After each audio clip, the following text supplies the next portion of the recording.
ওকে ওকে ওকে okay so আমার স্ক্রিনটা দেখা যাচ্ছে তো? স্যার আরেকটা বিষয়, জি স্যার। আরেকটা বিষয় আমি একটু বলে রাখি।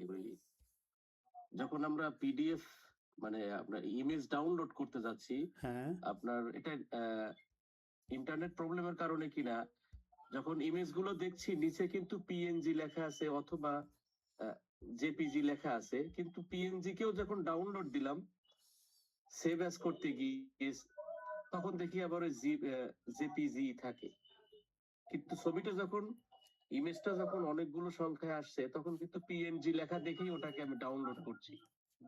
এটা কি কোনো প্রবলেম কিনা? তাহলে যেটা করতে হবে, জেপিজি থেকে পিএনজিতে কনভার্ট করে নেবেন, যেহেতু পিএনজি পাচ্ছি না। যেহেতু আমরা পিএনজি পাচ্ছি না, তাহলে আমরা মনে করি যে বিজনেস, কোন বিজনেস, রিয়েল এস্টেট পিকচার, এই পিকচারটা আমার দরকার হচ্ছে, আমার দরকার হচ্ছেন পিএনজি।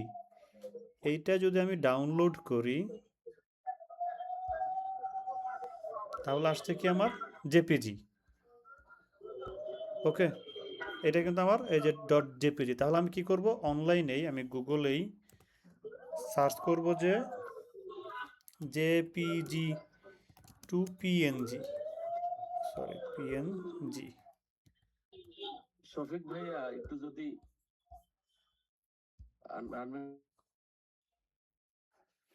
শফিকুল স্যার এটা মিউট হয়েছেন। সো আমরা যেটা করব যে আমরা এখান থেকে জেপিজি টু পিএনজি কনভার্টার আছে, এই কনভার্টার থেকে আমরা খুব সহজেই ওই ছবিটা কনভার্ট করে ফেলব। এই ছবিটা তাহলে কনভার্টে ক্লিক করলে এখন এইটা পিএনজি ফরম্যাটে সেভ হবে। ওকে, কনভার্ট হয়ে গেছে, সেভ অল। দেখেন এই যে এক্সটেনশন কিন্তু পিএনজি। তাহলে একই ছবি আমার কাছে একটা জেপিজি আছে, একটা পিএনজি আছে, যেটা জেপিজি সেটা তাহলে আমি ডিলিট করে দিই। সো তাহলে কিন্তু আপনার ছবি ডাউনলোড করতে হবে 10টা জেপিজি ডাউনলোড করে সেখান থেকে আমরা তাহলে 5টা জেপিজি হিসাবে রাখবো, 5টা পিএনজি কনভার্ট করে ফেলবো। কোনো সমস্যা নেই, পারা যাবে না স্যার? তাহলে যদি পিএনজি না পাই একান্তই, ঠিক আছে স্যার? জি জি বুঝতে পারছি। জি জি এটা হচ্ছে অরিজিনাল নিয়ম না, কিন্তু এটা আমরা একটু ফাঁকিবাজি দিয়ে হলেও কাজটা তো করতে হবে, ঠিক না?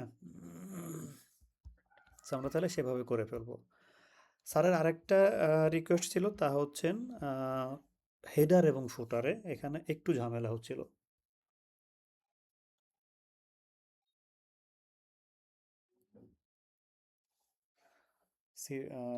হচ্ছেন কি করতে হবে তাহলে, যদি আমি একটা পিকচার ইনসার্ট করি, এক স্যার বলেছিল পিকচার ইনসার্টের সমস্যা। সো আমরা যে কোনো একটা পিকচার যদি ইনসার্ট করি, ডাউনলোড অনেক পিকচার আছে আমাদের, একটা পিকচার ইনসার্ট করলাম, একটু বড় করে নেই তাহলে সুবিধা হবে সবার জন্য বুঝতে। কি করব আমরা এই পিকচারটাকে, বলেছিলাম যে পিকচারটাকে রাউন্ড করতে হবে। সো রাউন্ড করার জন্য আমরা ক্রপ, ক্রপ টু শেপ, ওভালে ক্লিক করলেই রাউন্ড হবে, কিন্তু এটা একটু চ্যাপ্টা প্রকৃতির হয়েছে কারণ সাইজটা মেলেনি। সো আমরা যদি পিকচার ফরম্যাট থেকে এই কর্নারে চলে যাই, দেখতে পাবো যে 1.36 ইন্টু 2.04 আছে।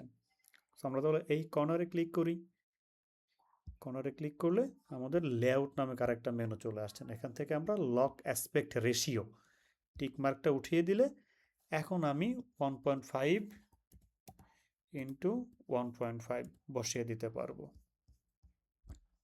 তাহলে এটা একদম রাউন্ড হয়ে গেছেন। এখন আমরা পিকচার একটা বর্ডার দিয়ে দিই।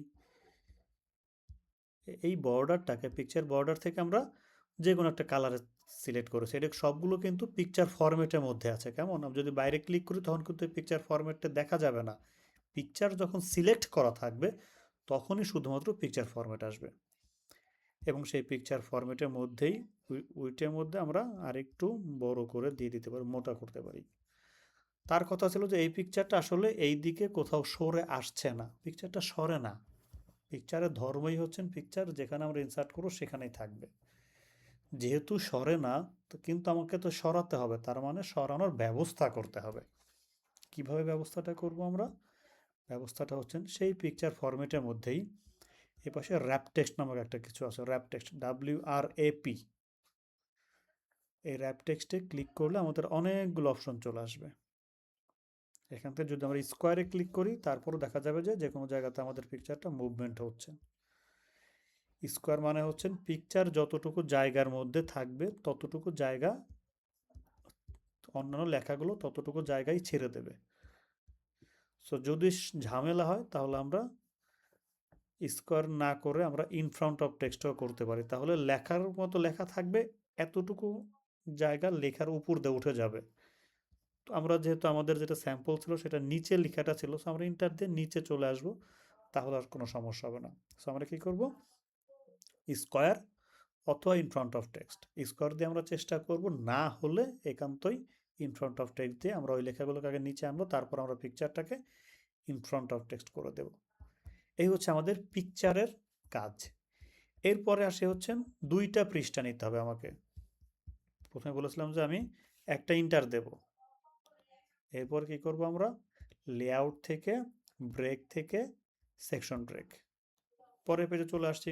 পিকচারটা কিন্তু আমার এই পেজে থাকার কথা। ওকে, সো আমার এইটা হচ্ছে একটা পেজ, এইটা হচ্ছে আরেকটা পেজ। আমি পরের পেজে এসে হেডার ফুটার অপশনটা এনেবল করার জন্য এই যে উপরে যেখানে হচ্ছে আমার মার্জিন আছেন, ডাবল ক্লিক করলেই হেডার ফুটার অপশনটা এনেবল হয়ে যাবে।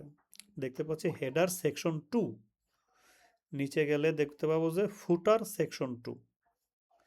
যখন কিনা আমি হেডার ফুটারটা এনেবল করেছি, তখন এই দেখেন লিঙ্ক টু প্রিভিয়াসটা মার্ক হয়ে আছে, সেটা কিন্তু বোঝা যাচ্ছে।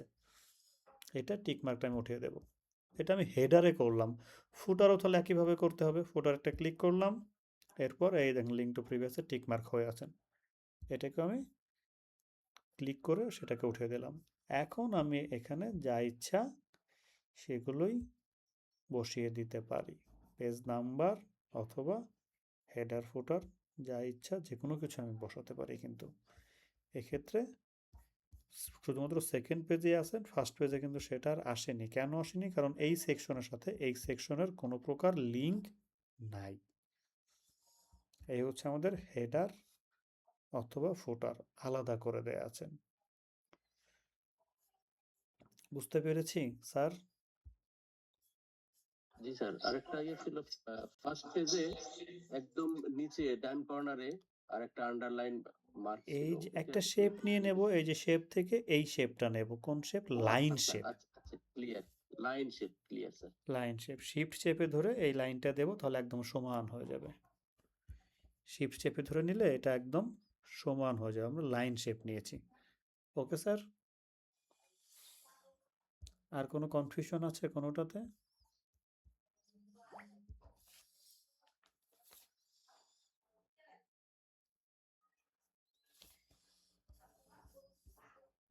আপাতত কনফিউশন মনে হচ্ছে না, প্র্যাকটিস তো করলাম এখন। প্র্যাকটিস করলে হয়ে যাবেন। সাইফুল স্যারকে আমরা দেখতে পাচ্ছি। স্যার ভালো আছেন আপনি? সাইফুল স্যার, আপনার মাইক্রোফোন চালু করে কথা বলবেন স্যার। স্যার আসসালামু আলাইকুম স্যার। আসসালাম স্যার, ভালো আছেন আপনি? স্যার ভালো আছি স্যার। আপনি তো বরাবরই দেরি করে জয়েন করেন না, প্রস্তুতি কেমন বলেন? প্রস্তুতি স্যার ভালো স্যার। দেরি করে না স্যার, আমার ওই যে পিসিতে হোয়াটসঅ্যাপ একটু প্রবলেম করতেছে। ও আচ্ছা আচ্ছা আচ্ছা আচ্ছা। আর মোবাইলে তো আমি ওই যে নেটটা অফ রাখছিলাম, হুম, পিসিতে কাজ করতেছিলাম সেই জন্য স্যার। যাক যাক, খুবই ভালো তাহলে। সো আছি স্যার, কোনো ওর কোনো সঙ্গে আছি সমস্যা স্যার। নেই, কোনো অসুবিধা নেই, কোনো সমস্যা নেই স্যার। সো এই এই যে অনেকেরই একটু একটু সমস্যা ছিল, সমস্যাগুলো সমাধান হচ্ছেন। আপনার তো কোনো সমস্যা নেই স্যার না এগুলোতে? আপাতত নাই স্যার। ওকে ওকে, তাহলে আমরা মাইক্রোসফট ওয়ার্ডটা আমরা একদম শেষ করে দেব। আমরা হচ্ছেন এক্সেলটা আরম্ভ করব। আমরা কি এক্সেল তাহলে আরম্ভ করতে পারি? জি স্যার। বাকিদের কি মতামত? এক্সেল আমরা শুরু করতে পারি? জি জি প্লিজ এক্সেলটা আসলে খুবই সহজ একটা জিনিস। এক্সেলটা খুবই সহজ যদি আপনি প্র্যাকটিস করেন। সো আমরা একদম এক্সেলের বেসিক থেকে শুরু করব। আমরা যারা নতুন আছি তারাও যেন বিষয়টা জানি। যেহেতু এটা লেভেল 2 আমরা এক্সেলটা শুরু করব একদম বেসিক থেকে। সো এক্সেল আপনি যে কোনোভাবেই তো ওপেন করতে পারেন। এক্সেলে আসার পরে আমরা অনেকগুলো ছোট ছোট ঘর দেখতে পাচ্ছি। প্রত্যেকটা ঘরকে এক একটা সেল বলা হয়, এটা আমরা জানি। প্রত্যেকটা ঘরকে এক একটা সেল বলা হয়। লম্বালম্বি যে ঘরগুলো আছে সেগুলোকে কলাম বলা হয়, পাশাপাশি যে ঘরগুলো আছে সেগুলোকে রো বলা হয়, এবং কলাম এবং রো এর সাপেক্ষে এই ঘরগুলোর আলাদা একটা নাম্বার আছে, তাই না স্যার? যেমন আমি যেটা সিলেক্ট করে আছে সেটা হচ্ছে সি কলামের 5 নাম্বার রোর একটা ঘর সিলেক্ট করা আছে, তার মানে এই সেলের নাম্বার হচ্ছেন C5। যদি অন্য কোথাও সিলেক্ট করি ডি কলামের 3 নাম্বার রো, তার মানে এটা হচ্ছে D3। সবচেয়ে মজার যে বিষয় তা হচ্ছে আপনি যেটা সিলেক্ট করবেন সেটা এই কর্নারে সেই নাম্বারটা আবার দেখা যাবে E5। আমি যদি একাধিক সিলেক্ট করি তাহলে একাধিক সিলেক্ট করলে এখান থেকে আর দেখা যাবে না, কিন্তু যদি আপনি সূত্র লিখেন তাহলে আবার এখানে দেখা যাবে। সো আমার সেল নাম্বারগুলো আইডেন্টিফাই করাটা সবচাইতে বেশি জরুরি। আপনি যে কোনো কাজই করতে যান না কেন সেল নাম্বার আপনার জন্য লাগবে। এক্সেলে আপনি যে কাজই করতে চান সেল নাম্বার অবশ্যই লাগবে। সো সেল নাম্বারগুলো আমরা আইডেন্টিফাই করা দেখে ফেলেছি অলরেডি। কিভাবে আইডেন্টিফাই করব? কলাম এবং রো দুইটার সাপেক্ষে যে সেলটা তৈরি হবে ওটাই হচ্ছেন ওই সেলের একটা নাম্বার। সো আমরা যদি এখন মনে করি যে আমি একজনের কাছে 100 টাকা পাবো, আরেকজনের কাছে 200 টাকা পাবো, আরেকজনের কাছে 250 টাকা পাবো। এই তিনজনের কাছে 300 টাকা, তিনজনের কাছে আমি বিভিন্ন টাকা পাবো। কত টাকা আমি পাবো এটা আমরা যোগ করতে পারি খুব সহজেই। কি করতে হবে? সমান সাম, যে কোনো সূত্র লেখার সময় যোগ বিয়োগ গুণ ভাগ যাই করি না কেন সাম লিখতে হয়। বেসিক যে ক্যালকুলেশনগুলো সেগুলো করতে চাইলে আমাকে সাম লিখতে হবে। এরপরে প্রথম সেল নাম্বার আমার কত? সেল নাম্বার C2 কমা D2 যোগ E2। ইন্টার বাটন প্রেস করলেই এর যোগফলটা অটোমেটিকলি বসে গেছেন। যোগফলটা কিন্তু অটোমেটিকলি বসে গেছেন, ঠিক না? এখন যদি এখান সেলের জায়গাতে 150 বানিয়ে দিই অটোমেটিকলি আমার যোগফলটাও বেড়ে গেছেন, কারণ এর যে ভ্যালুগুলো আছেন সেই ভ্যালুগুলো অটোমেটিকলি আপডেট হয়ে গেছে। কারণ আমরা এই ভ্যালুগুলো কিন্তু লিখিনি, লিখেছি কোনটা? Cell number. সেলের ভিতরে যে সকল ডাটা থাকবে সকল ডাটাই যেন আমার যোগ হয়, যার কারণে আমরা সেল নাম্বারগুলো লিখেছি। বুঝতে পেরেছি স্যার? আমরা যোগ করতে পারি। যোগটা আমরা আরেকভাবে করতে পারি, সমান সাম। এটা শুধুমাত্র যোগ করার জন্যই। First cell comma second cell comma third cell, bracket শেষ, ইন্টার। তাও কিন্তু সেই যোগ হবে। তার মানে প্রথমবার দিলাম যোগ, দ্বিতীয়বার দিলাম হচ্ছে শুধুমাত্র কমা। কমাতেও কিন্তু যোগ হয়ে গেছেন। আরেকবার দিলাম হচ্ছেন একই যোগ, first sell number is to last cell number. তার মানে আমি কমা বা যোগ কোনো কিছু দেইনি, যেহেতু সবগুলো একসাথে যোগ করতে হবে তাই আমরা মাঝখানে একটা টু বসিয়ে দিয়েছি, একটা কোলন বসিয়ে দিয়েছি। এই কোলনের কাজ হচ্ছে এর মাঝে যা যা থাকবে সবগুলোই সে যোগফল নিয়ে নেবে। তার মানে আমরা 3টা উপায়ে যোগ করা শিখেছি। কোনো কনফিউশন আছে? জাহিদ স্যার? না স্যার, না থ্যাংক ইউ স্যার। একটা হচ্ছেন যোগ করেছি, একটা কমা দিয়েছি, আর একটা হচ্ছেন সাম কন্ডিশন বসিয়েছি। এখন আমি যদি এইটা না করে আমি অন্য কিছু যোগ করতে চাই, এগুলোকে আমি ডিলিট করে দিলাম।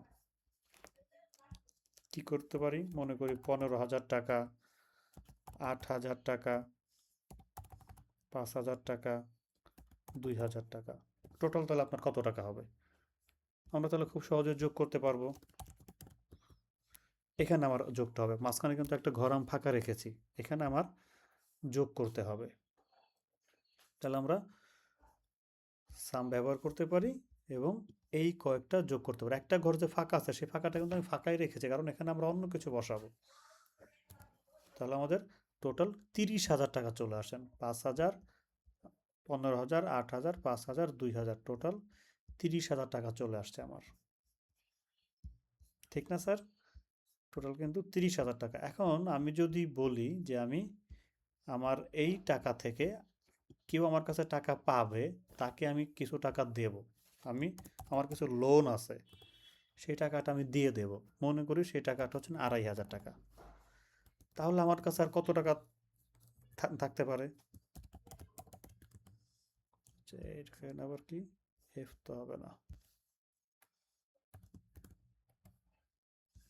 তাহলে আমার কাছে কত টাকা থাকতে পারে? সমান টোটাল ব্যালেন্স মাইনাস লোন। তাহলে আমার কাছে ব্যালেন্সটা থাকতে পারে, ঠিক না? টোটাল যে টাকাটা আমার ছিল সেই টাকা থেকে লোনের টাকাটা আমি বাদ দিয়েছি, তাহলে এই টাকাটা আমার কাছে ব্যালেন্স থাকবে। আমি জাস্ট ওই সেল নাম্বার মাইনাস এই সেল নাম্বার, আমি কিন্তু সেল নাম্বার দেখেছি, আমি কিন্তু কোনো প্রকার টাকার অ্যামাউন্ট দেখিনি। এখন যদি কোনো না কোনো জায়গাতে টাকা আরও বাড়ে, তাহলে আমার টোটাল অ্যামাউন্টটাও বেড়ে যাবে, এখান থেকে এই লোনের টাকাটা বাদ দিয়ে তার ব্যালেন্সটা চলে আসবে। স্যার বুঝতে পেরেছে যোগ বিয়োগ? যোগ বিয়োগে তো কোনো কনফিউশন নেই। জি, ফাংশনটা হলো টোটাল ব্যালেন্স থেকে 8,000 মাইনাস হয়ে টোটাল ব্যালেন্স হলো, টোটাল থেকে এটা মনে করি সাব টোটাল। সাব টোটাল আমার কি এইগুলো যোগ হয়েছে, এই এই এই ঘরটাকে যদি আমরা এখানে নিয়ে যাই তাহলে মনে হয় আরেকটু বুঝতে সুবিধা হবে। সাব টোটাল হয়েছেন, তারপর আমরা লোনের টাকা ফেরত দেওয়ার পরে ব্যালেন্স কত টাকা থাকলো, বুঝতে পেরেছি স্যার?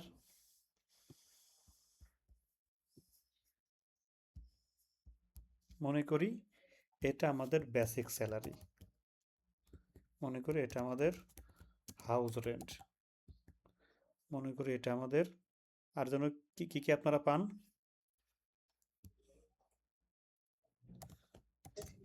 চিকিৎসা ভাতা, চিকিৎসা ভাতা, মেডিকেল, আর কিছু দেব না। সো এই কয়েকটা সহ আপনার টোটাল স্যালারি আসে হচ্ছেন 33,000 টাকা। সেখান থেকে আপনি লোন নিয়েছিলেন 2,500 টাকা, সেই টাকাটা আপনি ফেরত দিয়েছেন, আপনার কাছে ব্যালেন্স আছে আর 30,000 টাকা। এই কথাবার্তা না হয়ে আপনি তো এমনটাও করতে পারতেন যে আপনার স্যালারি পেয়েছেন আপনি 30,000 টাকা, এখন আপনি বাজার করেছেন। কি কি আপনি করেছেন? মনে করে আপনি হাউস রেন্ট দিয়েছেন, হাউস রেন্ট দিয়েছেন আপনি 20,000 টাকা। না, এত দিলে আবার টাকা থাকবে না।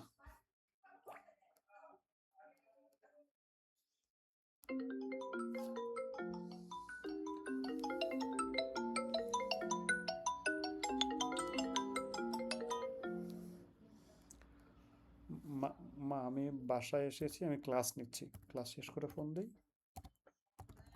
ঠিক আছে। সো মনে করি আমার হাউস রেন্ট দিয়েছি 15,000 টাকা, ইলেকট্রিসিটি বিল দিয়েছি আমি 1,000 টাকা, গ্যাস বিল দিয়েছি আমি 1,000 টাকা, আমার হচ্ছেন কিছু কেনাকাটা করেছি আমি, মার্কেটিং করেছি আমি 2,000 টাকার। তাহলে আমার কাছে আর কত টাকা আছে? এগুলো আমরা যোগ করতে পারবো। আমরা তাহলে এগুলো যোগ করতে চাইলে কী করতে হবে? সমান সাম, এখানে যোগ করি, সমান সাম, এইগুলোকে খুব সহজে আমরা যোগ করে ফেলতে পারি। তাহলে টোটাল কস্ট আমাদের এত টাকা। তাহলে আপনার কাছে আর ব্যালেন্স কত টাকা থাকবে? আমার আগে ব্যালেন্স ছিল 30,500 টাকা মাইনাস টোটাল কস্ট 19,000 টাকা। এখন আপনার হাতে টাকা আছে 11,000 টাকা। বুঝতে পেরেছি। আপনি এই পাশে কি করলেন? স্যালারি পেয়েছেন, আর এই পাশে হচ্ছে আপনি খরচ করেছেন। তারপর আপনার কাছে ব্যালেন্স আছে এত টাকা। শুধুমাত্র একদম সিম্পল একটা যোগ দেখানোর চেষ্টা করেছি। যোগ নিয়ে কারো কোনো কনফিউশন আছে?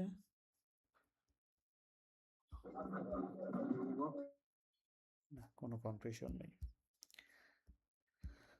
যোগ যেভাবে দেখেছি, যোগের সাথে সাথে আমরা বিয়োগও দেখেছি। গুণ করার ক্ষেত্রে আমরা যে সকল জায়গাতে যোগের চিহ্ন বসিয়েছি সেখান থেকে শুধুমাত্র গুণের চিহ্ন বসিয়ে দিতে হবে। মনে করি যে আমি আহ,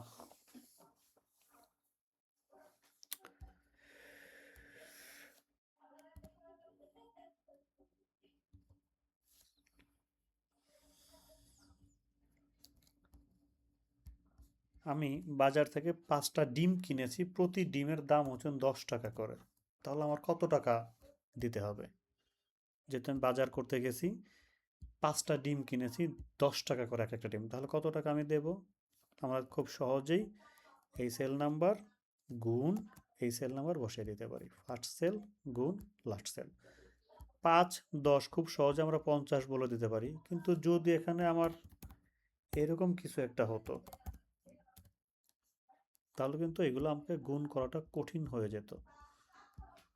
কিন্তু সূত্র বসিয়ে দিলে কিন্তু আমার কাছে খুবই সহজ হয়ে যাবে। জাস্ট আমি ওই সেল নাম্বার গুণ এই সেল নাম্বার বসিয়ে দিয়েছি। আমি চাইলে সামনে সামও লিখে দিতে পারতাম। সামনে পেছনে সাম লিখে দিলেও কিন্তু আমাদের একই ফল আসতো। তার মানে সাম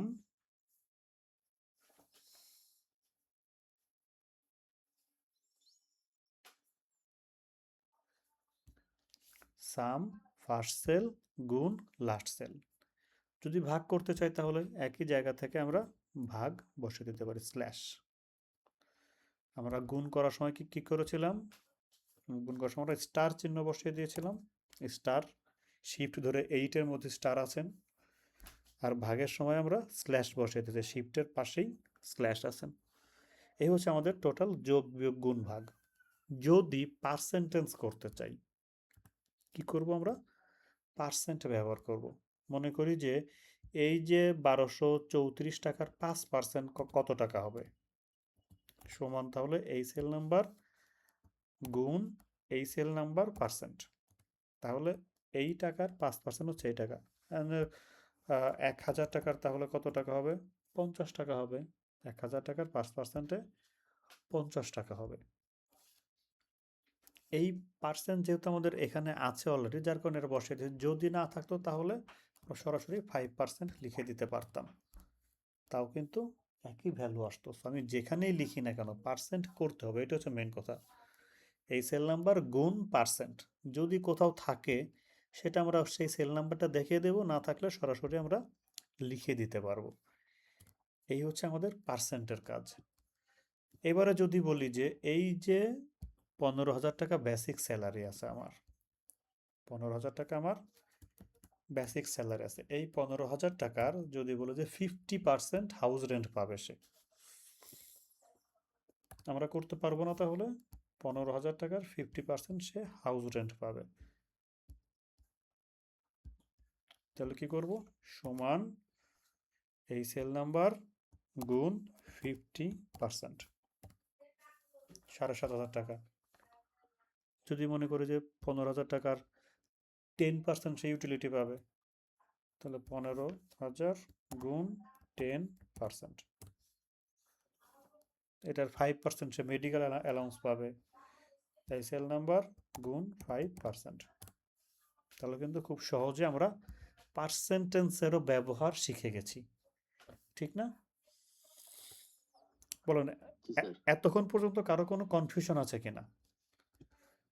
যারা একেবারে নতুন ফ্রেশার আছেন তাদের জন্য। যারা অলরেডি লেভেল 3 করা তারা তো এগুলো সহজ, তারা তো পারবেনই। সো তাদের বিষয়টা মাথায় রাখছি না, কারণ তারা এগুলো পারবেন।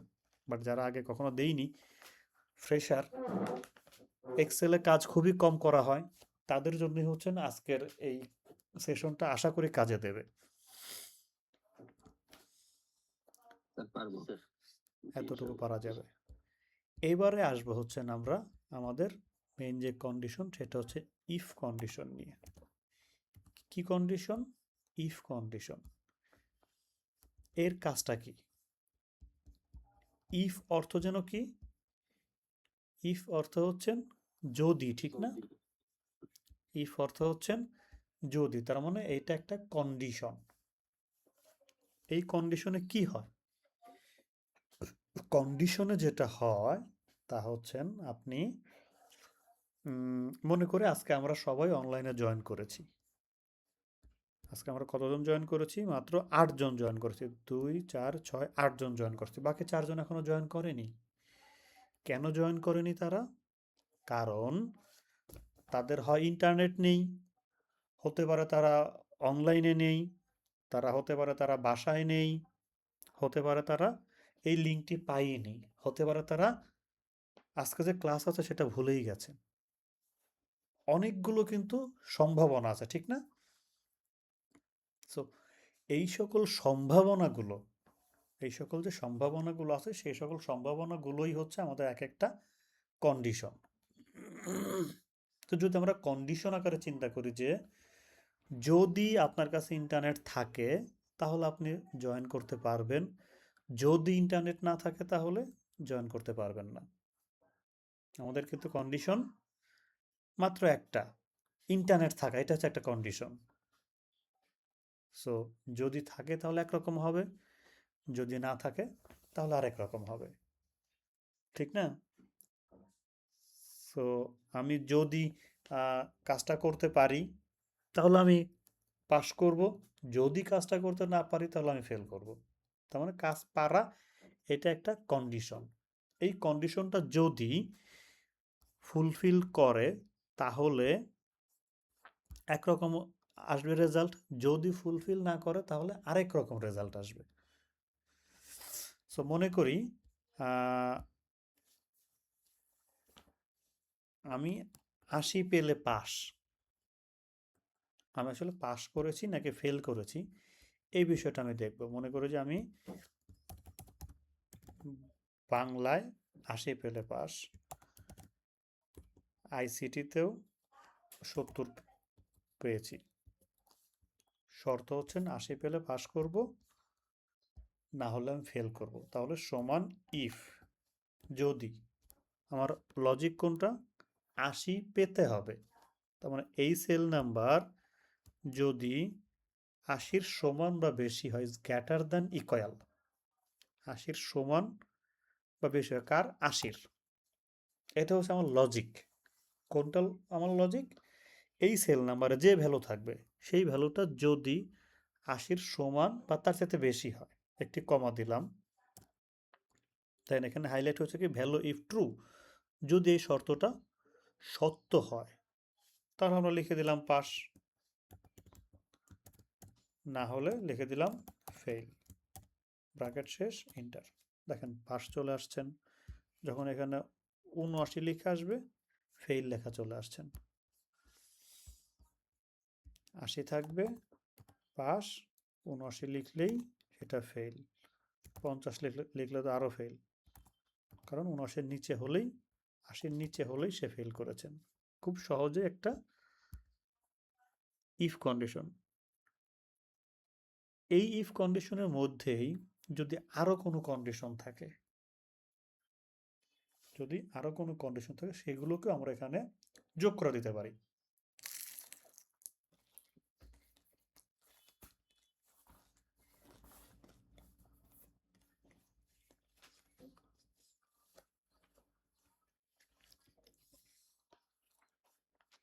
যদি আরও কোনো কন্ডিশন থাকে তাহলে আমরা এতগুলো কন্ডিশন লেখার জন্য আমরা ফলসে যা হবে সেটা আমরা লিখব না, আবার লিখে দেবো ইফ, আবারও ইফ। একই cell number C8 is greater than equal, মনে করি সে 80-র কম পেয়েছে কিন্তু সে 50-এর উপরে পেয়েছে, তাদেরকে আমরা কিছু একটা দেব 50-এর সমান বা বেশি হলে। মনে করি সে অ্যাভারেজ লিখে দিলাম, একবারে ফেল করেনি, অ্যাভারেজে আছেন, তাও যদি না হয় তাহলে আমরা ফেল করাবো। তাহলে কিন্তু আমরা শর্ত দিয়েছি দুইটা, সে যদি 80 পায় তাহলে সে পাস করবে, 80 না পেলে যদি 50 পায় তাহলে সে অ্যাভারেজ আসবে, যদি 50-এর কম পায় তাহলে সে ফেল করবে। আমাদের মেইন যে সূত্র সেটা কিন্তু এতটুকু, বাট ওই সূত্রটাই আরেকটা কন্ডিশন তৈরি হয়েছে এখানে, যে 50 পেলেও তাকে আমরা কিছু একটা দেব। এখন যদি আমরা ক্লিক করি 49 দিলে অ্যাভারেজ লেখা চলে আসছেন, মানে শুধুমাত্র ইফ কন্ডিশনটাই আমরা 2টা বা 3টা কন্ডিশন এখানে বসিয়ে দিয়েছি। বুঝতে পেরেছি?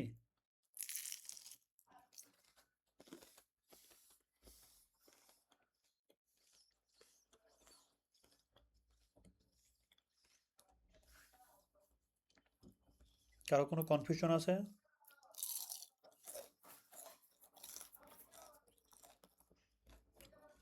আরেকবার একটু বলেন তো স্যার, এই মানে সেকেন্ড কন্ডিশনটা থেকে একটু মিস করেছি সাউন্ড।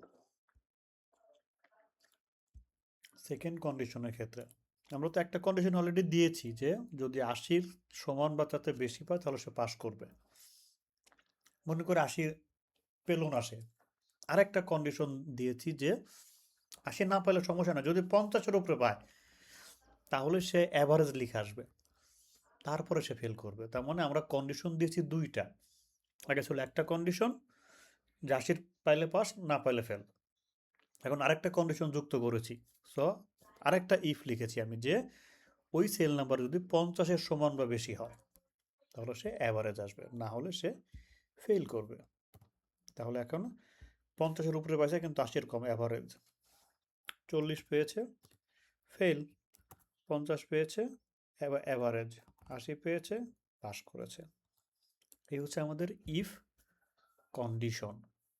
এই যেখানে পাস, অ্যাভারেজ, ফেল লিখেছি, যেহেতু এটা একটা টেক্সট বা এটা হচ্ছে একটা ক্যারেক্টার, এটার এক্স্যাক্ট ভ্যালু শো করানোর জন্য আমরা সামনে এবং পেছনে ডাবল কোটেশন দিয়েছি। শিফট চেপে ধরে যে কোটেশনটা দিতে হয় সেটা হচ্ছে ডাবল কোটেশন, এইটা আমরা দিয়েছি। যদি এখানে কোনো প্রকার ক্যালকুলেশন করার দরকার হতো তাহলে কিন্তু ডাবল কোটেশন দিতাম না, তখন ওই ক্যালকুলেশনটা আমরা করতে পারতাম।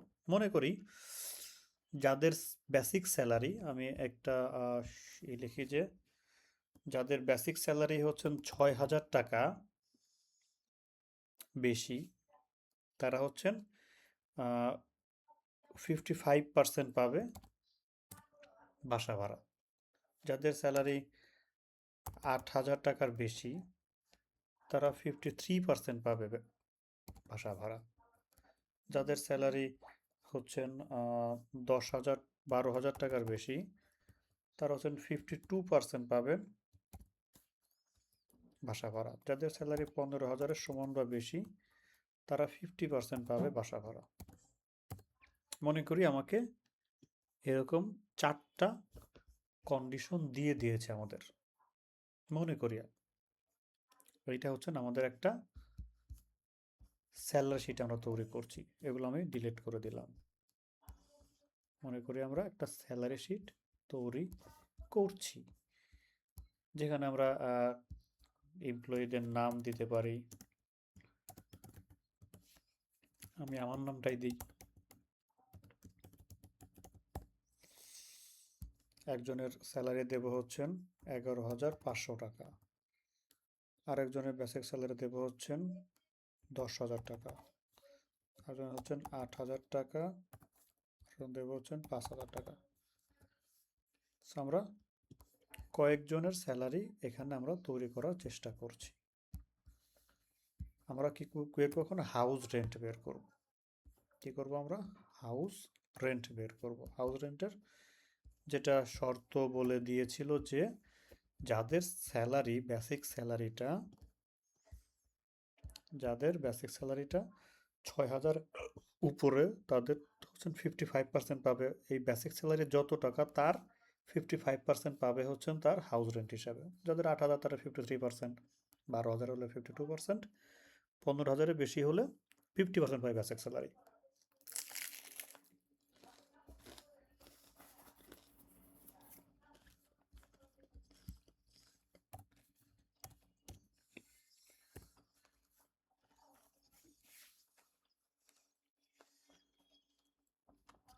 তাহলে আমাদের শুরু করতে হবে ইফ দিয়ে। ইফে হচ্ছে লজিক্যাল টেস্ট, আমাদের লজিক কোনটা? আমাদের লজিক হচ্ছেন 6,000-এর উপরে হলে 55% পাবে, 8,000-এর উপরে হলে 53% হবে, 12,000 উপরে হলে 52%, 15,000 উপরে হলে 50%। কিন্তু এখানে আমাদের একটা টেকনিক অবলম্বন করতে হবে, কারণ এক্সেল সবসময় ফার্স্ট আর্গুমেন্ট খেয়াল করে। এখন আর্গুমেন্ট বিষয়টা কি? এটা একটা কোশ্চেন হতে পারে। এক্সেল সবসময় হচ্ছে ফার্স্ট যে আর্গুমেন্ট সেটা খেয়াল করো। তার মানে প্রথম যে সূত্রটা আছে, প্রথম যে কন্ডিশনটা আছে, সেই কন্ডিশনটা হচ্ছে এক্সেল খেয়াল করবে।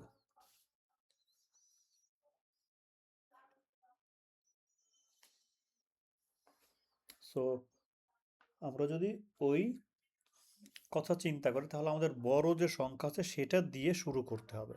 সো যদি এই cell number is greater than equal 15,000-এর সমান বা বেশি হয়, তাহলে কি করব?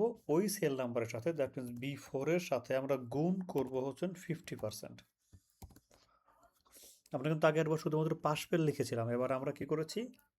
ওই সেল নাম্বারটা গুণ করে দিয়েছেন, ওই সেল নাম্বার গুণ 50%, কারণ ওই সেল নাম্বারের চাইতে যত টাকা থাকবে তার 50% পাবে সে বাসা ভাড়া। আরেকটা কমা দিলাম। আবারও ইফ একইভাবে B4 is greater than equal 12,000-এর সমান বা বেশি হলে, তাহলে B4 গুণ 52%। আবার ইফ, আমি কিন্তু প্রত্যেকবার একটা করে কমা দিচ্ছি, কমা দিলে হচ্ছেন এই যে যেগুলো হাইলাইট হয় সেগুলো চেঞ্জ হবে। B4 গ্রেটার দেন ইকুয়াল 8,000-এর সমান বা বেশি হলে, কমা, তাহলে B4 গুণ 53%, কমা, আবারও if B4 is greater than equal 6,000-এর সমান বা বেশি হলে, তাহলে B4 গুণ 55%,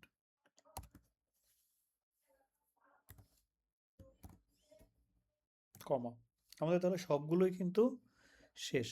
যাদের হচ্ছে 6,000-এর কম বেতন যদি হয় তাহলে কি সে বাসা ভাড়া পাবে না? এই শর্ত অনুযায়ী সে পাবে না, তাহলে সে 0 টাকা পাবে। লাস্টে আমরা 0 বসিয়ে দিলাম। এবং খেয়াল করবেন যে আমরা যতবার ইফ কন্ডিশন শুরু করেছি একবারও কিন্তু ইফ শেষ করিনি। সো প্রত্যেকটা ইফ একসাথে আমাকে শেষ করতে হবে। তিনটা বাটন প্রেস করলেই আমাকে হাউস রেন্টটা 15,000-এর বেশি হলে 7.5%। এখন এই যে যেটা তৈরি হয়েছে, একটা ঘর সিলেক্ট করেছি, এই কর্নারে একটা ছোট একটা আইকন আসছে, এখানে ক্লিক করে মাউস চেপে ধরে ড্র্যাগ করে নিচের দিকে নিয়ে আসলে ওই সূত্রটাই সব জায়গাতেই বসে যাবে। দেখেন এখানে 5,000 টাকা আছেন, 5,000 টাকা হলে সে কোনো প্রকার বাসা ভাড়া পাবে না। যখনই কিনা সে এটাকে 6,000 টাকা হয়ে যাবে তাহলে সে কত পার্সেন্ট বাসা ভাড়া পেয়েছেন? 55% বাসা ভাড়া। যখন সে 5,999 টাকা পাবে তাও কিন্তু সে তার বাসা ভাড়া পাবে না, কারণ আমরা বলেই দিয়েছি যে এর বাইরে যদি কেউ থাকে তাহলে সে 0 টাকা পাবে। বলেন এতটুকুনে কোনো কনফিউশন আছে কিনা? যাই স্যার। না, দেখা অবস্থায় তো বুঝতে পারছি কনফিউশন নাই স্যার। যদি একটা জব শিট এক্সাম্পল থাকতে একটু, আপনি যেভাবে মুখে একটা জব ক্রিয়েট করে বলছেন বুঝতে পারছি, যদি ফিজিক্যালি আর একটা দেখাইতে যদি।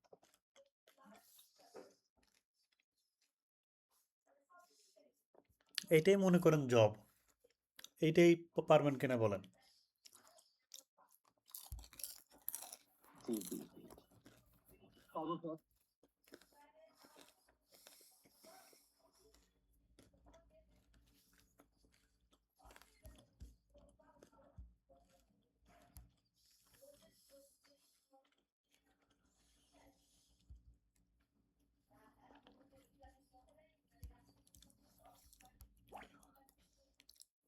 সো এই কাজটাকে আমাকে কি করতে হবে, সেভ করতে হবে বরাবরের মতোই।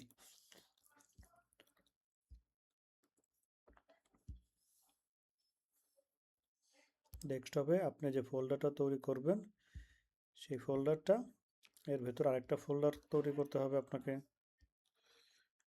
ওই ফোল্ডার এক্সেলটা হচ্ছে জব 3 নামে থাকবে। এটা ওপেন করে এই এক্সেলের একটা নাম বলা থাকবে। হ্যাঁ, আমি আপাতত জব 3 দিয়ে সেভ করে রাখছি।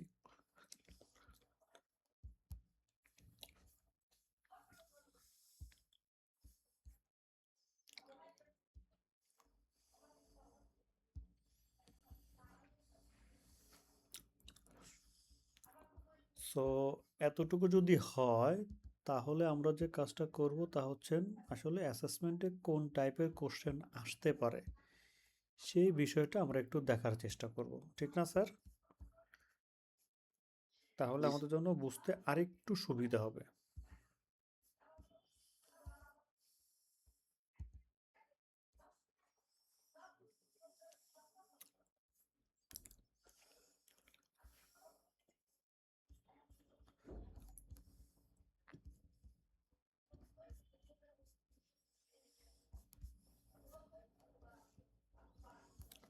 মনে করি এইরকম একটা কিছু,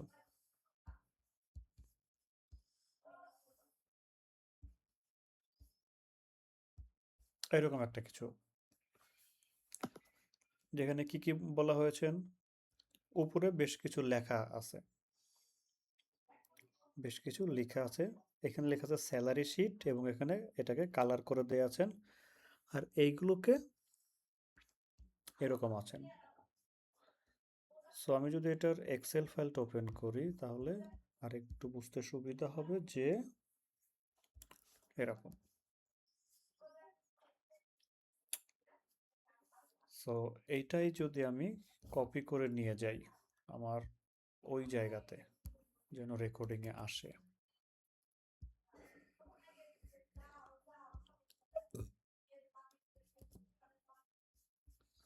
হুম,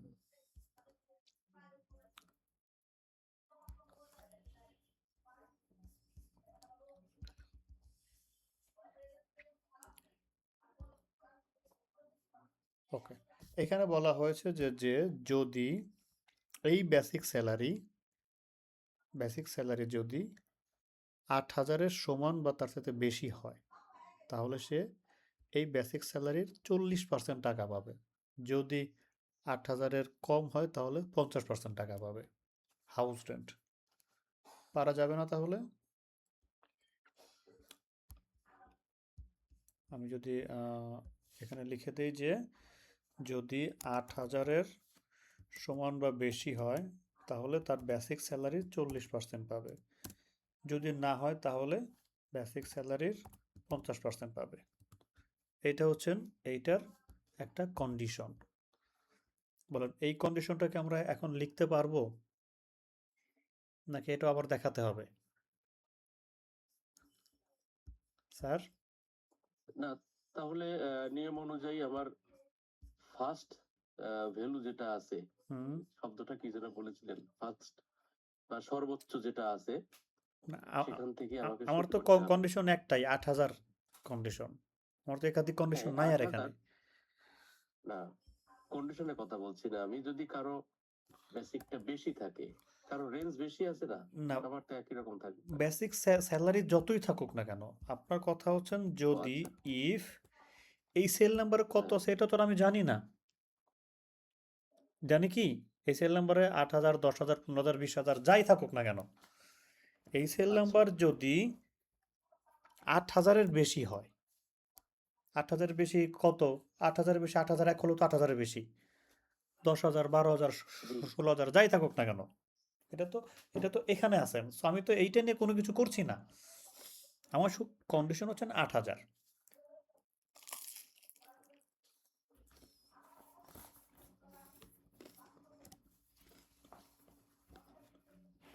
তাহলে হচ্ছে এই cell number is greater than equal 8,000, 8,000 সমান বা বেশি হলে তাহলে কি হবে, এই সেল নাম্বারের সাথে গুণ করব হচ্ছে 40%।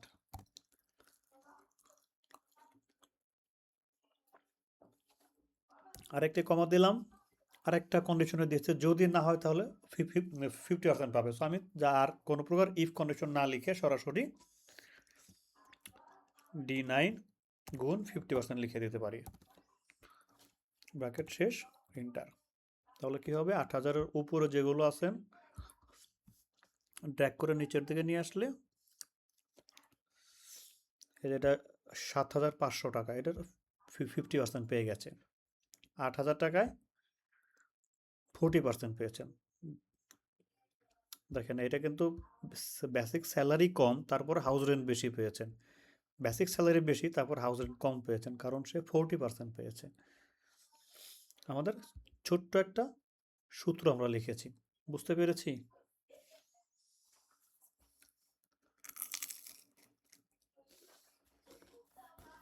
স্যার কোনো কনফিউশন? জি স্যার।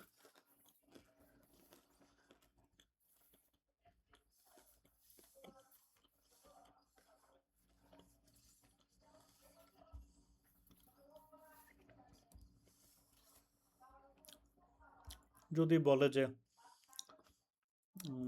আমাদের বেসিক স্যালারি যত টাকা আছে এর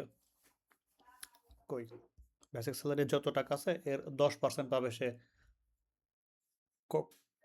কনভেন্স অ্যালাউন্স বা সিএ, তাহলে জাস্ট ওই সেল নাম্বার গুণ ওই পার্সেন্ট লিখে দিলে হয়ে যাবে। ওই সেল নাম্বার গুণ পার্সেন্ট। ডিএতেও ওই সেল নাম্বার গুণ 10%। প্রভিডেন্ট ফান্ডেও ওইটাই,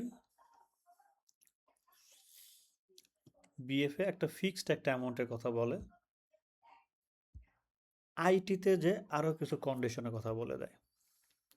যদি 15,000-এর বেশি হয় তাহলে সে 600 টাকা পাবে, যদি 9,000-এর বেশি হয় তাহলে 400 টাকা পাবে, না হলে সে টাকা পাবে না। একটু আগে আমরা যেটা দেখলাম।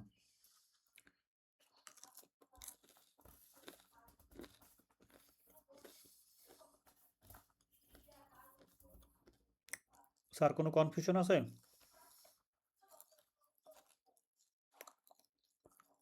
স্যার এটা আবার একটু রিপিট করেন তো।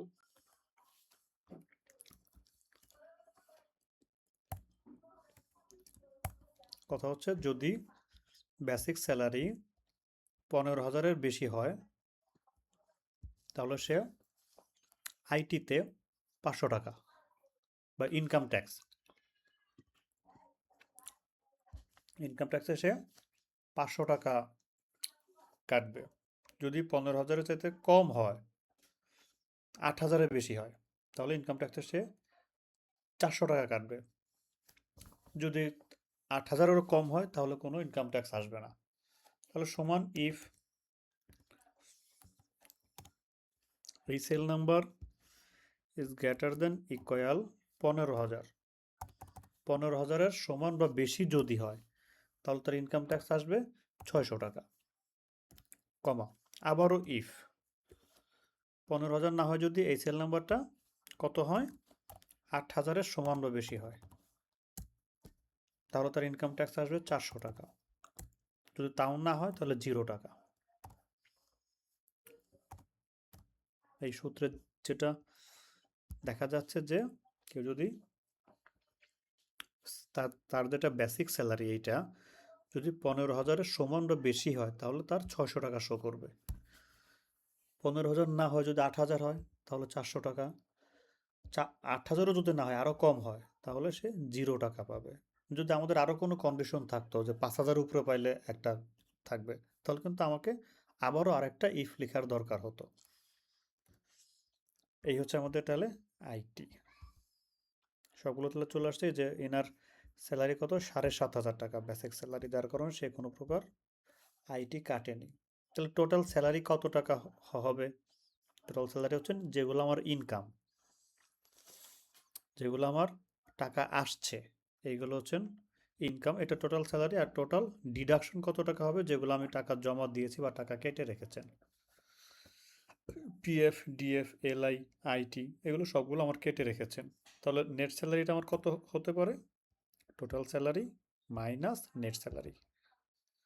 টোটাল স্যালারি মাইনাস ডিডাকশন, সেটা আমার নেট স্যালারি হয়েছে। এবং এইগুলোকে আমরা ম্যাক্সিমাম এবং মিনিমাম বের করতে পারি, যত টাকা হয়েছেন তত টাকা সর্বোচ্চ ভ্যালু কত এবং সর্বনিম্ন ভ্যালু কত, এটা বের করতে হলে আমাকে কী করতে হবে, সমান মিনিমাম MIN লিখে এই সেল নাম্বারগুলো দেখিয়ে দিলেই আমাকে মিনিমাম ভ্যালুটা এখানে দেখা যাবে, আর ম্যাক্সিমাম ভ্যালু সমান ম্যাক্স, তাহলে আমাদের ম্যাক্সিমাম ভ্যালুটা এখানে দেখা যাবে। এইটা তৈরি করার পর উপরে যে লেখাগুলো আছেন এগুলো তো আমরা সচরাচর লিখতে পারবোই, তবে এই যে লেখাগুলো আছেন এই লেখাগুলো কিন্তু একটা মার্জ করা একটা সেলের মধ্যে আছেন। তার মানে যদি আমি লিখতে যাই নর্মালি এই সেলগুলোকে একদম সিলেক্ট করে এই যে মার্জ অ্যান্ড সেন্টার ক্লিক করলে সবগুলো মিলে একটা সেল, এটাকে আমরা সুন্দর করে একটু হাইলাইট করে দিলাম, এখানে লিখে দিলাম স্যালারি। এই যে স্যালারিটা লিখেছি এই স্যালারির আলাদা একটা ফন্ট এবং ফন্ট সাইজের কথা বলবে, সেই ফন্ট এবং ফন্ট সাইজটা যেন আমরা এখান থেকে দিয়ে দিতে পারি, এই বিষয়টা কিন্তু আমরা মাথায় রাখবো, যে ফন্ট এবং যে সাইজ বলবো সেটা আমরা দেব। এখানে যা লেখা আছেন এটার জন্য কিন্তু আলাদা আলাদা ফন্ট সাইজের কথা বলবে, এইটা একরকম ফন্ট, এইটা আর একরকম ফন্ট, এইটা আর একরকম ফন্ট, এইটা আর একরকম ফন্ট, প্রত্যেকটা কিন্তু আলাদা আলাদা ফন্ট, আলাদা আলাদা সাইজ, এবং এইগুলো যেগুলো লিখেছি এইগুলো কিন্তু অন্যরকম ফন্ট। সো এই ফন্ট সাইজগুলো তো আমরা অলরেডি মাইক্রোসফট ওয়ার্ডে জানি, পারি, বুঝি, যার কারণে আমি এগুলো আর দেখাচ্ছি না। নিচে আছে কি আমাদের এই ফাইলটা কোথায় সেভ করা আছে সেই ফাইল পাথ, সেম ওই হচ্ছেন ইয়ের মতোই, মাইক্রোসফট ওয়ার্ডের মতোই, হেডার ফোটার অপশন থেকে ফাইল পাথ বলে দিলেই আপনার পাথটা চলে আসবে, এখানে ক্লিক করলে ওই পাথটা চলে আসবে, যে পাথটা আছে সেই পাথটা খুব সহজেই চলে আসবে। আর একইভাবে উপরের দিকে পেজ নাম্বার দেয়া আছেন, পেজ নাম্বার তোমরা জানি, যদি এই কর্নারে যাই হেডার ফুটার থেকে আমরা পেজ নাম্বার, তাহলেই নাম্বারটা চলে আসবে। আর এই পাশে যেটা আছে যে সিগনেচার এর আলাদা আলাদা একটা ঘর আছে, সো আমরা তো এগুলোকে মার্জ করে সিগনেচার লিখে দিতেই পারি।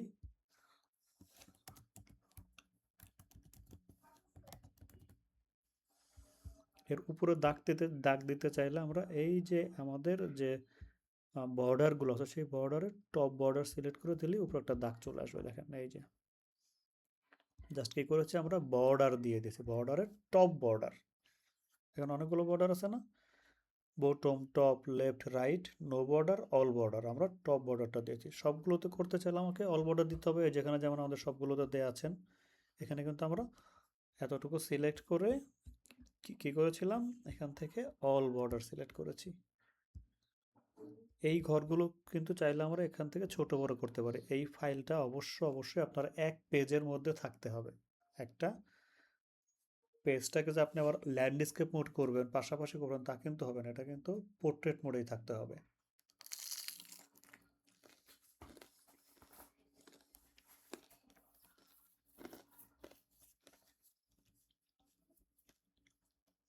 এখানেও সেই পেজ লেআউট থেকে মার্জিন আছে, ওরিয়েন্টেশন আছে, পেজের সাইজ আছে, এগুলো কিন্তু আমাদের কোশ্চেনে বলে দেবে।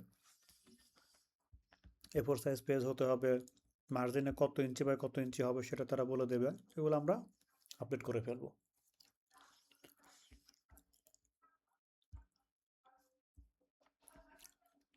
এরপরে যেটা বলে তা হচ্ছেন আপনার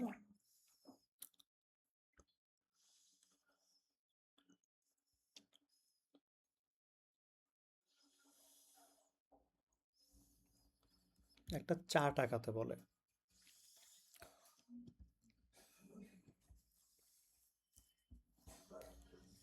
ইনসার্ট থেকে যদি আমরা চার্টে ক্লিক করি, পাই চার্টে, তাহলে আমাদের একটা চার্ট তৈরি হয়ে যাবে।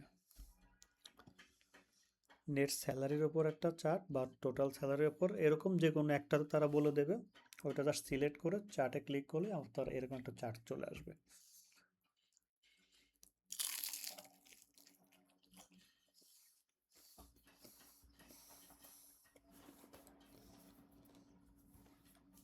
বলুন এক্সেল নিয়ে কোনো কনফিউশন আছে কিনা?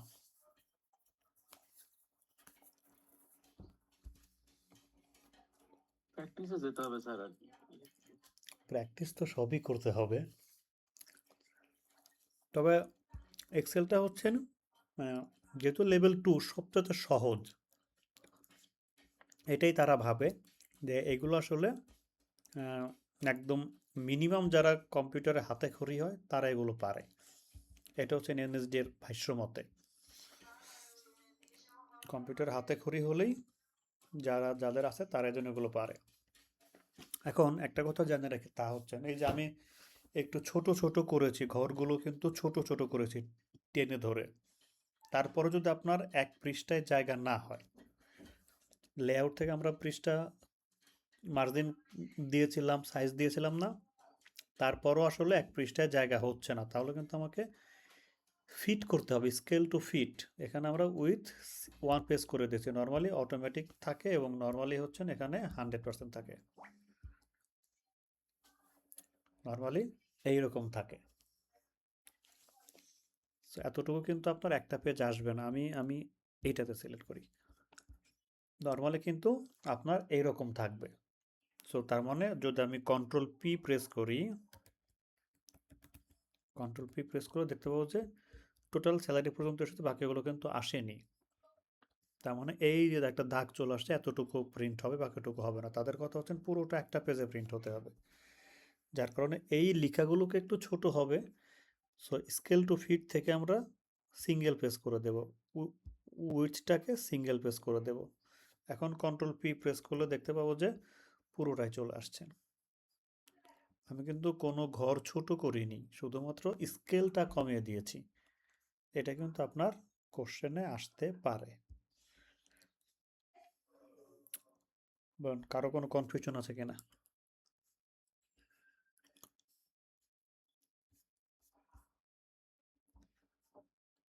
এইটা তৈরি করতে কোনো প্রকার কনফিউশন? স্যার আপনার ডাটা কি এতগুলোই দেওয়া থাকবে স্যার? থাকে সাধারণত এই যে আপনি যতগুলো এমপ্লয়ি সিরিয়াল করছেন আর কি, সংখ্যা কি এরকম বেশি থাকে? ডাটা এরকমই থাকবে, ডাটা তো দেয়া থাকবে, মূলত হচ্ছে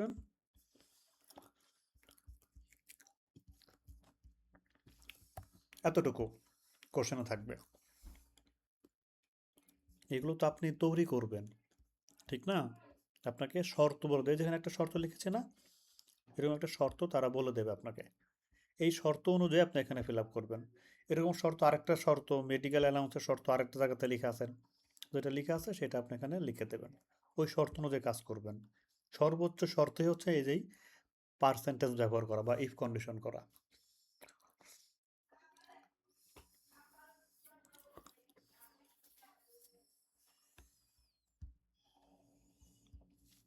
ওকে,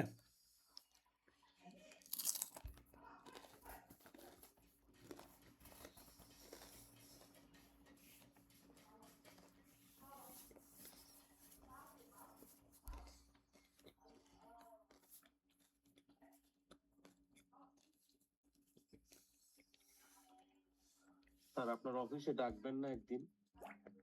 আমার অফিসে অফিসে কি ডাকতে হবে? আপনার যদি কোনো সমস্যা থাকে তাহলে আপনি চলে আসতে পারেন, কোনো অসুবিধা নাই।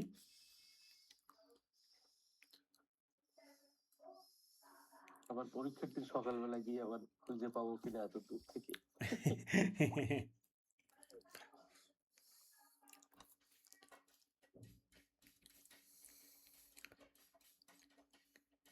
আমাদের অফিসটা হচ্ছে না একদমই সহজ জায়গাতে, কারওয়ান বাজার আসলেই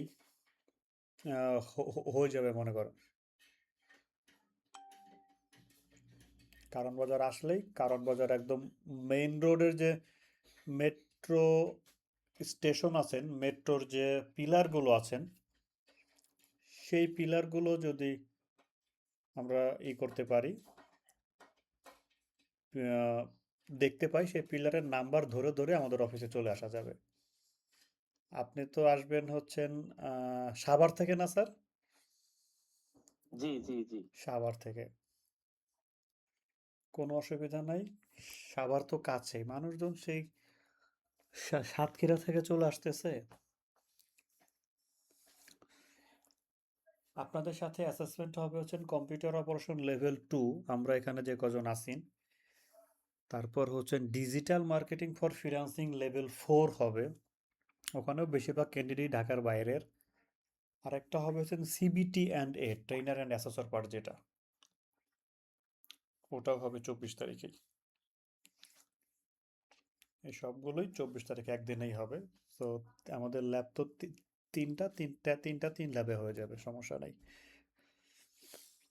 সো তাহলে আমরা এই ফাইলটা এভাবে না, আরেকটু সুন্দর করে গুছিয়ে শর্তগুলো লিখে আমি আপনাদেরকে দেওয়ার চেষ্টা করছি। সেই শর্তগুলো অনুযায়ী আপনি এটা তৈরি করে ফেলবেন, প্র্যাকটিস করবেন। আশা করি পারা যাবে, তাই না স্যার? এখন পর্যন্ত এই স্যালারি শিটে সবচেয়ে বেশিবার এসেছে, এর বাইরে অন্য কোনো কিছু আসেনি। তাই আমরা যেহেতু নতুন, এর বাইরে অন্য কোনো কিছু আমরা প্র্যাকটিসও করছি না। আশা করি এটাই আসবে। যদি এটা আসে তাহলে আমরা সবাই পাস করতে পারবো, আর যদি না আসে তাহলে ওই শর্ত দেখে দেখে আমাদের কাজ করতে হবে। সো যে কয়েকটা শর্ত দেখানো হয়েছে, এই কয়েকটা শর্ত থেকেই প্রশ্ন আসবে মূলত। এর বাইরের কোনো শর্ত আসলে আসার কোনো সুযোগ নাই। ওকে। স্যার একটু কথা বলবো। অবশ্যই অবশ্যই কথা বলবেন, বলেন। স্যার, এই স্যালারি শিটের যেই টপিক গুলো নিয়ে আমরা আলোচনা করলাম, যেমন মিনিমাম ম্যাক্সিমাম বা যে শর্তগুলো, হ্যাঁ, হুম। তো এই হেডিং হেডিং গুলো যদি আমরা পয়েন্ট আকারে যদি একটু আমরা নোট ডাউন করতে পারতাম বা একটু লেখা যেত, হ্যাঁ, ভালো হতো। আমি ওটাই বললাম যে এভাবে না, এটার যে শর্তগুলো আছেন, যে হাউস রেন্ট কত টাকা হলে কত পার্সেন্ট হবে এখানে বসাবেন, জি, এইগুলো দিয়ে আমি লিখে একটা সাজেশন আকারে দেওয়ার চেষ্টা করছি। Excellent excellent excellent. যারা লেভেল 3 করেছে আমার এখানে, তারা জানে যে আমাদের এখানে, আমি আপনাদের একটা দেখাচ্ছি লেভেল 3-র। এটা তো লেভেল 2, লেভেল 3-তে যেটা হয় এরকম একটা ফরম্যাট, এইরকম হচ্ছেন কন্ডিশনগুলো আমি লিখে দিই। এই যে একটা ফরম্যাট, এই সকল কন্ডিশনগুলো এরকমভাবে কোশ্চেনে আসে না, বাট এইরকম কন্ডিশনই কাজ, এইগুলোই করতে হবে আপনাকে। কিন্তু তার হয়তো একটু ভিন্ন ভাষায় লিখে দেয়। সো আমরা কিন্তু অলরেডি এরকম একটা বা স্টেপ বাই স্টেপ কী কী করতে হবে সেটা অলরেডি বলা থাকে। বুঝতে পেরেছি? সো আমরা এগুলো দিয়ে থাকি, কোনো অসুবিধা নেই। এগুলো হচ্ছেন লেভেল 3-তে আসে। লেভেল 3 যেহেতু অনেক অ্যাডভান্স লেভেল, অনেক অনেক জটিল জটিল সূত্র শিখতে হয়। তো আমরা লেভেল 2টাকে শেষ করি, তারপরে যদি লেভেল 3 শিখা দেওয়ার আগ্রহ থাকে তাহলে আমরা লেভেল 3টা দেব। ওকে। আর কারো কোনো কনফিউশন আছে কিনা? তাহলে আমরা আজকের মতো শেষ করে দেব। এইটা আমরা আগে প্র্যাকটিস করি সবাই মিলে। জি স্যার, আর মাথায় নিতে পারছি না, বুড়ো মাথা তো। কি করব স্যার, আজকে টার্গেট ছিল যে এইটা শেষ করব, সাথে পাওয়ার পয়েন্টও দেখিয়ে দেব। আধা ঘন্টা 40 মিনিট লাগতো, কিন্তু এক্সেলের যে অবস্থা দেখছি তাতে এক্সেলটাকে প্র্যাকটিস করে নেই, তারপর পাওয়ার পয়েন্ট আমরা সামনের দিন দেখব নি, নাকি স্যার? জি স্যার। ওটাই ভালো হয়। এই পর্যন্ত থাকুক।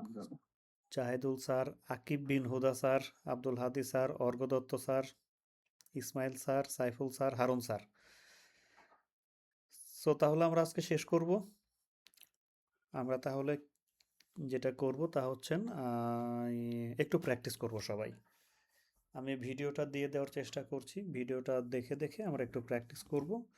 প্র্যাকটিস করার সময় যদি কারো কোনো প্রকার সমস্যা থাকে নির্দ্বিধায় আপনি আমাকে জানাবেন। আর যদি আশেপাশে থাকেন, আগামী বৃহস্পতিবার আমি অফিসে থাকব।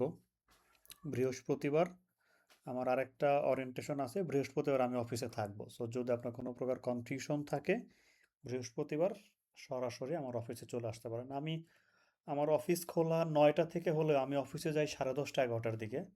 সো 11টা থেকে সন্ধ্যে 6টা 7টা পর্যন্ত আমি থাকবো অফিসে বৃহস্পতিবারে। সেই সময়ের ভিতরে আপনি চলে আসতে পারবেন। ঠিকানাটা আমি গ্রুপে দিয়ে দেব, সেই ঠিকানা ধরে আপনি চলে আসতে পারবেন। ওকে স্যার, জি স্যার। তাহলে আজকের জি মতো এ পর্যন্তই। সবাই ভালো থাকবেন আর একটু প্র্যাকটিস করব, তাহলে মোটামুটি আমরা সবাই যেন আরো পাস করতে পারি। আমাদের টার্গেট কিন্তু এটাই। ওকে, সবাই তাহলে ভালো থাকবেন। আল্লাহ হাফেজ। আসসালামু আলাইকুম। ওয়ালাইকুম আসসালাম।